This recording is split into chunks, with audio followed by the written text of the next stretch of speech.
Okay, I'm going to try a few shots here with the old Glock 20 10mm here. These are some recent hand loads that I've made up. They're, oh, I suppose they're not any weak sisters, but they're not real high end. They're, I suppose you'd call them medium warm. So anyway, here goes. We'll see how they do.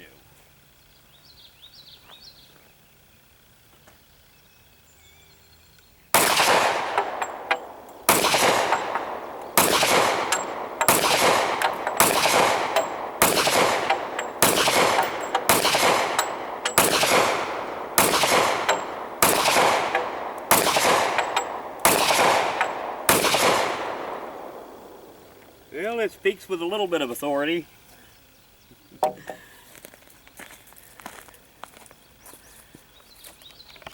Well, that was enough fun. I think we're going to try it again.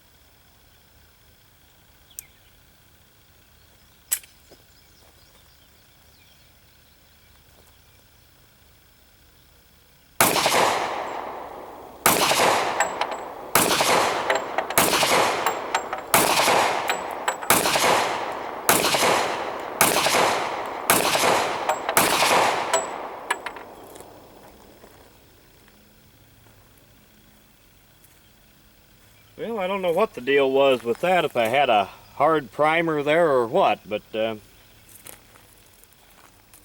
anyway, it must have been just a hard primer because it fired on the second shot, or on the second try. The Glock 20. I think just about everybody's familiar with Glocks these days. Just got this one home and was giving it a good cleaning after shooting out some when it was trying to rain on me. And anyway, I guess not everybody may be familiar with the Glock 20. It's not as common as a lot of the others. 10mm. And 10mm packs quite a punch. The 15-round magazine. Of course, it's not loaded. I just got done cleaning it. Slide release here. Like I said, I'm sure everybody is familiar with the Glocks these days. Your takedown levers are here. This is an early Glock, first generation. Well, first generation for the 10mm anyway. Not sure that it is.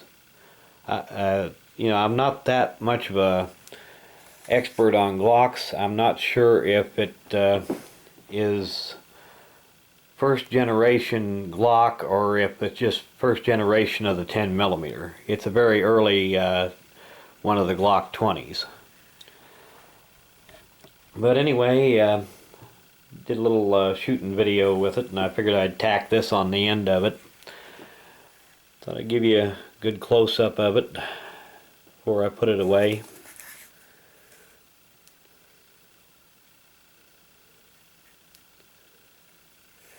Of course, striker fired like all Glocks. And anyway, they always said that the Glock is a gun that you either love or hate. And me, I guess I'm an oddball because I don't love them and I don't hate them either. There's good things and bad things about all guns. And the Glock is no exception. There's some very fine things about it. They're accurate, they got good sights, and they work very reliably.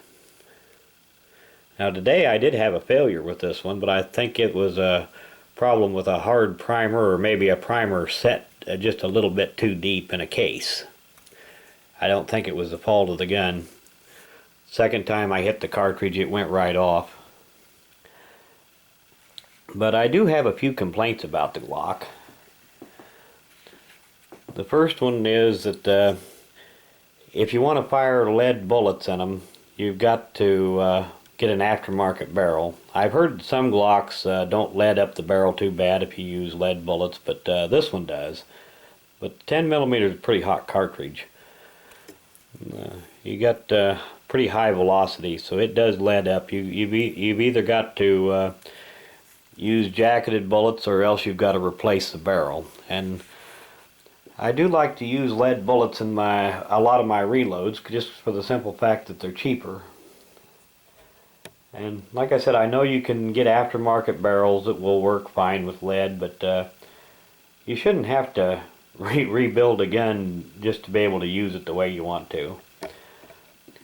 But I got two other complaints about the Glock.